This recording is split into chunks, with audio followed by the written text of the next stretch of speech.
The rain smelled like regret. It always did. It slicked the cobblestones of the alley, reflecting the neon glow of Mr. Kim's noodle shop in fractured, shimmering shards. Each drop was a tiny, insistent drumbeat against the brim of my hat, a rhythm that echoed the frantic pulse thrumming in my throat. I pulled the collar of my trench coat tighter, the damp wool doing little to ward off the chill that had seeped into my bones long before the rain began. The air hung thick with the scent of frying garlic and something else, something metallic and unsettling that clung to the back of my tongue. It was the scent of fear, and tonight, it was mine. Across the alley, a single, flickering bulb illuminated the grimy doorway of the Golden Dragon. The sign, once a proud testament to the establishment's supposed glory, was now chipped and faded, a testament to the slow decay that seemed to permeate everything in this city.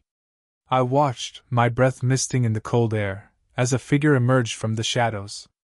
He was tall, impossibly so, his silhouette stretched and distorted by the dim light. He paused for a moment, as if testing the air, then turned in my direction. He moved with a grace that belied his size, a predator stalking its prey. My hand instinctively tightened around the worn leather grip of the cane at my side. It was more than just a walking aid. It was a shield, a weapon, a tangible link to a past I desperately tried to keep buried. The figure drew closer, his face still obscured by the darkness. I could feel his gaze, heavy and expectant, like a physical weight pressing down on me. This was it. The moment I had been dreading, the culmination of weeks spent chasing shadows and whispers. I remember the first time I saw her. It was summer, the kind of sweltering summer that turned the city into a shimmering haze.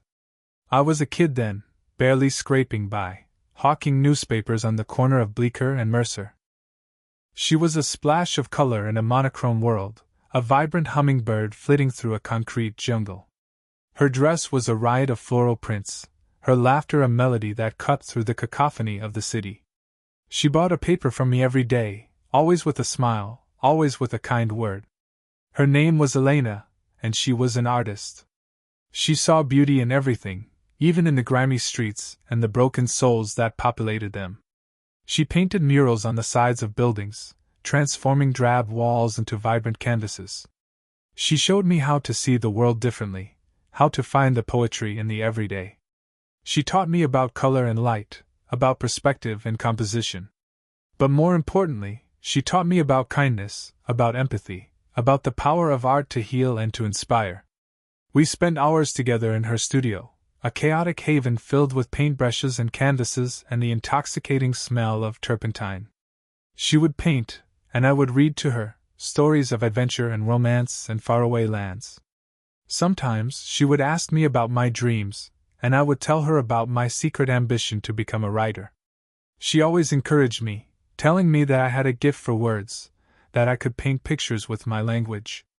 She was the only person who ever believed in me, the only person who ever saw the potential that I myself couldn't see. She was more than just a friend, she was a mentor, a confidant, a surrogate mother. My own mother had died when I was young, leaving me adrift in a world that felt cold and indifferent. Elena filled that void, providing me with the love and support that I desperately needed. She was the sun in my sky, the anchor in my storm. And then, one day, she was gone. Vanished without a trace, leaving behind only a void that could never be filled. The police called it a missing persons case, but I knew, deep down, that she was never coming back. The vibrant colors of my world faded, replaced by the monochrome shadows that still cling to me to this day. The rain smelled like bruised lilies and regret. It plastered my hair to my forehead, each drop a tiny hammer against my skull. The lighthouse beam, a skeletal finger pointing accusingly at the churning sea, offered no comfort. Just a cold, rotating judgment. Below, the waves gnawed at the cliffs, a hungry beast devouring the edges of the world. I stood at the precipice, the wind a mournful whisper in my ear, and wondered if the ocean tasted like tears. The air thrummed with a low, guttural hum, the sound of the storm breathing. It mirrored the chaos inside me, a tempest of guilt and longing. I closed my eyes, and the scent of salt and decay filled my nostrils, a potent reminder of everything I'd lost. Somewhere out there, beyond the veil of rain and darkness, lay the ghost of a life I could no longer claim. A life tethered to this very coastline, to the secrets buried beneath the sand. The lighthouse keeper, a wizened old man named Silas, found me there. He moved with the slow, deliberate grace of someone who had spent a lifetime listening to the rhythm of the sea. His eyes, the color of weathered driftwood, held a depth that both unnerved and intrigued me. He didn't speak, just offered me a steaming mug of something that smelled vaguely of cinnamon and despair. He knew. Somehow, he always knew. The unspoken language of the sea, perhaps, or maybe just the weariness etched on my face. I followed him inside, the warmth of the lamp a small, defiant flicker against the encroaching darkness. The air inside was thick with the scent of kerosene and old books, a comforting aroma that momentarily soothed the raw edges of my grief. He never asked questions. He just sat, a silent sentinel, as I stared into the swirling depths of the mug. I saw her face there, reflected in the dark liquid, a fleeting image of laughter and sunlight. Her hair, the color of spun gold, dancing in the breeze. Her eyes, the same shade as the summer sky, filled with an unwavering love that I had carelessly shattered. We were children then, wild and untamed, our lives as intertwined as the roots of the ancient oak that stood sentinel on the hill overlooking the cove. Summers were spent exploring hidden coves, building sandcastle kingdoms that succumbed to the relentless tide, and whispering secrets into the hollows of ancient trees. We were inseparable, two halves of a whole, our hearts beating in perfect unison. She taught me the names of the constellations, tracing their patterns in the night sky with a slender finger. She showed me the hidden pathways through the whispering woods, the secret places where the wild flowers bloomed in riotous color.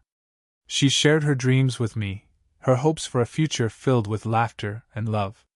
And I, in turn, promised her the world. Our world was small, contained within the boundaries of our little coastal town. But within that world we were free. Free to dream, to explore, to love without reservation. We carved our initials into the bark of the old oak, a testament to our enduring bond, a promise of forever. Forever, a word that now tasted like ash in my mouth.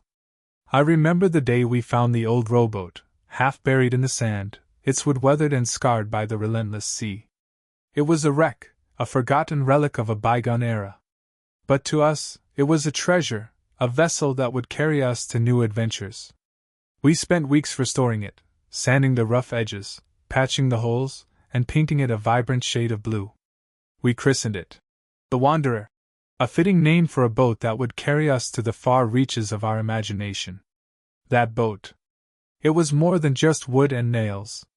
It was a symbol of our dreams, our aspirations, our unwavering belief in the power of possibility. We sailed it through calm waters and stormy seas, our laughter echoing across the waves. We were fearless, invincible, our hearts filled with a joy that seemed boundless. Until the storm came. The argument started small, a petty disagreement over something trivial.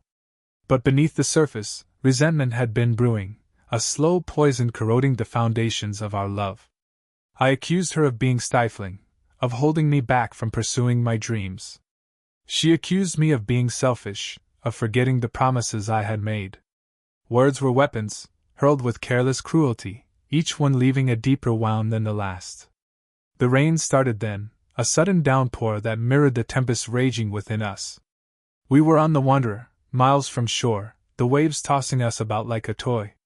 I wanted to turn back, to apologize, to take back the words I had spoken. But pride held me captive, a stubborn refusal to admit my own failings. She stood at the bow, her face pale and drawn, her eyes filled with a pain that mirrored my own. A rogue wave crashed over the bow, engulfing her in a torrent of water. I reached for her, my fingers grasping at empty air. She screamed, a sound that was swallowed by the roar of the storm. And then, she was gone. Vanished beneath the waves, leaving behind only a gaping hole in my heart. The guilt is a constant companion, a shadow that clings to me no matter where I go. I see her face in every crowd, hear her laughter in every gust of wind. The ocean is a constant reminder of my failure, a vast and unforgiving expanse that swallowed her whole. I tried to forget to bury the memories beneath layers of denial. But the past has a way of resurfacing, like a drowned body rising to the surface. I left the town, seeking solace in anonymity. I wandered the world, searching for a way to escape the pain. But everywhere I went, I carried her with me.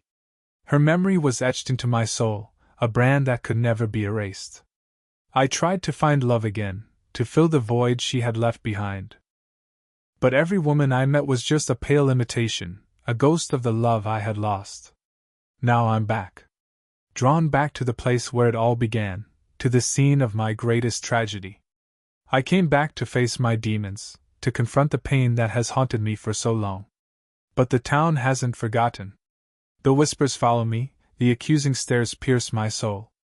I am an outsider, a pariah, forever marked by the tragedy that befell us.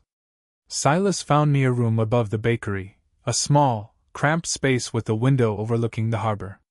The scent of freshly baked bread is a small comfort, a fleeting reminder of the simple pleasures in life. But even that is tainted by the memories of her. She loved the smell of bread, the warmth of the oven on a cold day. She would often sneak into the bakery, stealing crusts of bread and sharing them with me, our laughter echoing through the empty streets. Sleep offers no escape. Nightmares plague me, vivid reenactments of that fateful day. I see her falling, her eyes wide with terror, her hand reaching out for mine. I wake up screaming, drenched in sweat, the sound of the storm still ringing in my ears. The world is a constant torment, a relentless reminder of my loss. And I am left to wander, alone, haunted by the ghost of a love that will never be. The salt spray kisses my face, a cold baptism. Above, the gulls scream their lonely song, a soundtrack to the ache in my chest.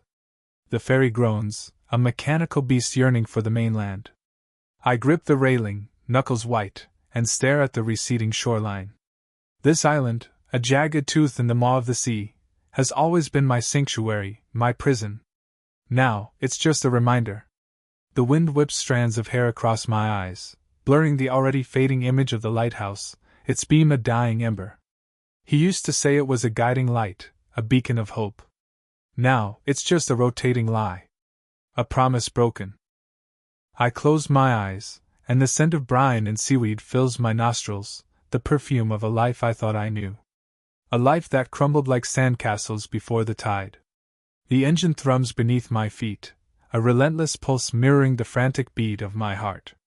I'm leaving, escaping the ghosts that cling to every stone, every wave-worn shell. But the ghosts travel with me, etched into the lines of my face, the hollows beneath my eyes. They are the echoes of laughter, the whispers of promises, the silence of betrayal. He built me a swing on the old oak tree overlooking the cove. We spend hours there, suspended between earth and sky, dreaming dreams as vast as the ocean stretching before us. His hand, calloused and strong, would gently push me higher and higher, until the wind roared in my ears and the world spun in a kaleidoscope of blue and green. He said we were invincible, two souls bound together by the sea and the sky. The worn wooden planks of the swing creaked a familiar tune, a melody woven into the fabric of my childhood. He carved our initials into the trunk of the oak, a testament to a love that was supposed to last forever. I remember the day he did it, the sun warm on our skin, the air thick with the scent of salt and pine. He kissed me then, a kiss that tasted of promises and forever. He taught me how to sail, how to read the language of the waves, how to navigate by the stars. We were inseparable, two halves of a whole, our lives intertwined like the roots of the ancient oak. He was my anchor, my compass, my north star. I believed in him with a ferocity that bordered on blind faith. His eyes, the color of the sea on a stormy day, held a depth I couldn't resist. They promised adventure, passion, a love that would defy the ages. I saw my future reflected in those eyes, a future filled with laughter, shared dreams, and a love that would weather any storm. We were going to build a life together, on this island, surrounded by the sea that had brought us together. He would tell me stories of his adventures at sea, tales of faraway lands and exotic ports. I would listen, mesmerized, as he painted vivid pictures with his words, transporting me to a world beyond the confines of our small island. He made me feel like anything was possible, that together we could conquer the world. He was my hero, my confidant, my everything. The first crack appeared during the long winter. The island was isolated, cut off from the mainland by relentless storms. The sea raged, mirroring the turmoil within him. He grew distant, withdrawn, his eyes clouded with a sadness I couldn't penetrate. He stopped telling me stories, stopped holding me close. The silence between us grew thicker, heavier than the storm clouds gathering overhead. He started disappearing for days at a time, offering vague excuses, avoiding my gaze. I knew something was wrong, but I was afraid to confront him, afraid to hear the truth. I clung to the hope that it was just a passing phase, that he would eventually come back to me, back to us.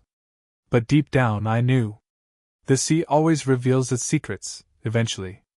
Then I found the letter, tucked away in the drawer of his desk. A letter from her. A woman he had met on one of his trips to the mainland. A woman who offered him the life he thought he wanted, a life beyond the confines of our small island. A life that didn't include me. The words swam before my eyes, blurring into a meaningless jumble of betrayal and heartbreak. The world tilted on its axis. The air grew thin, suffocating. I stumbled out of the house and down to the beach, the waves crashing against the shore like a relentless drumbeat in my ears.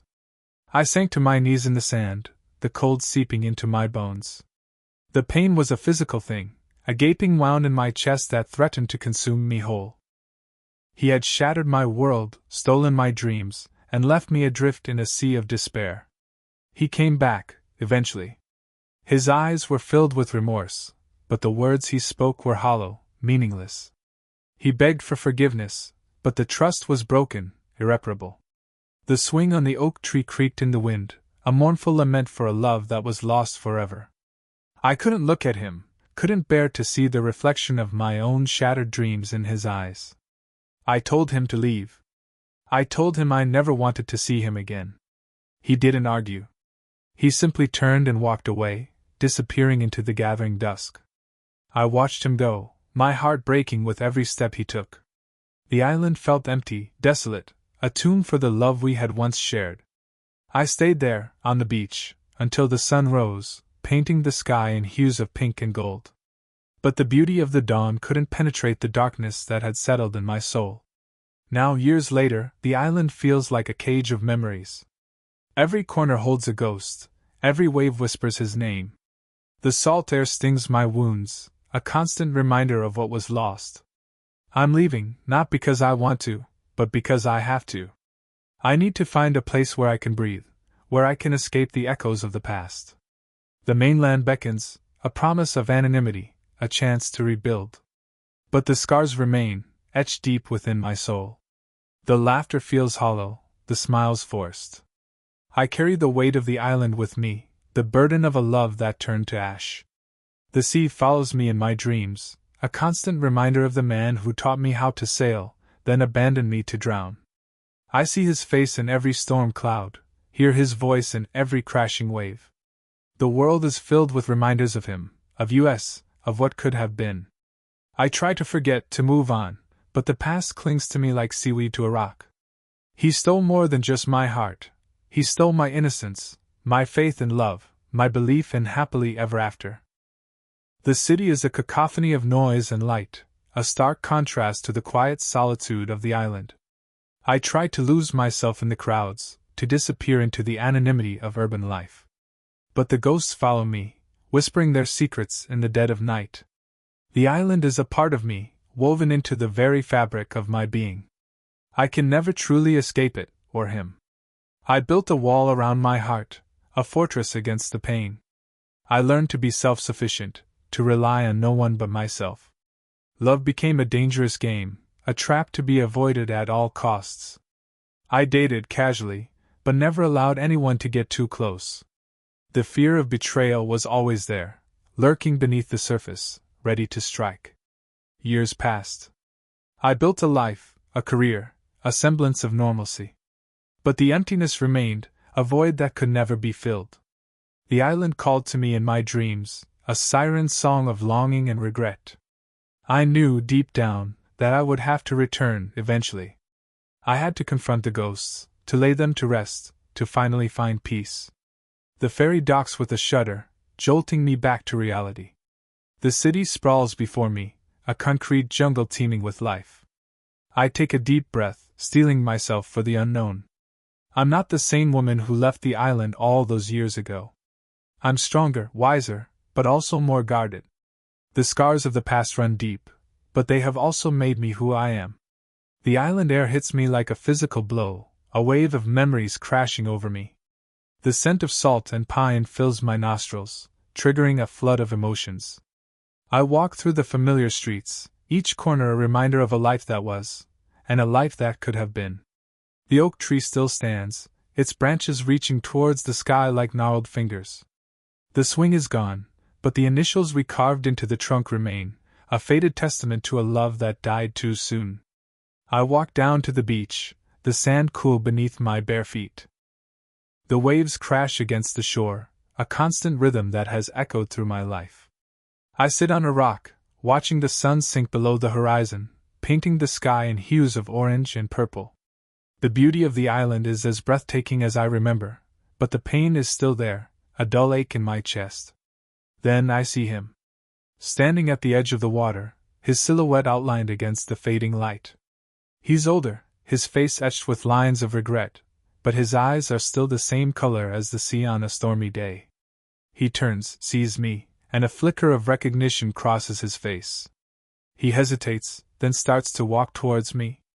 "Sarah?" he asks, his voice raspy with age. I nod, unable to speak. The years melt away, and we are standing there, two ghosts haunted by the past. I didn't know you'd come back," he says, his voice barely a whisper. "I had to," I reply, my voice trembling. "I needed to find peace." He looks at me, his eyes filled with a mixture of sadness and hope. "I'm sorry, Sarah," he says. "For everything." The apology hangs in the air between us, a fragile bridge across the chasm of the past. I look at him, really look at him, and I see the pain in his eyes, the regret that has haunted him for so long. "I know," I say softly. "I know." We stand there in silence, watching the waves crash against the shore. The years have changed us, but the connection is still there, a faint echo of the love we once shared. "The lighthouse needs painting," he says, breaking the silence. "The storms have taken their toll." I look at the lighthouse, its beam cutting through the darkness. "I could help," I say, surprising myself. He looks at me, a flicker of hope in his eyes. "Would you?" I nod. "Yes," I say. "I would." We walk back towards the lighthouse together, the ghosts of the past fading with each step. The island may never be the same, but maybe, just maybe, we can find a way to build something new, something stronger, from the ashes of what was lost. The sea still roars, but now, it sounds like a song of hope,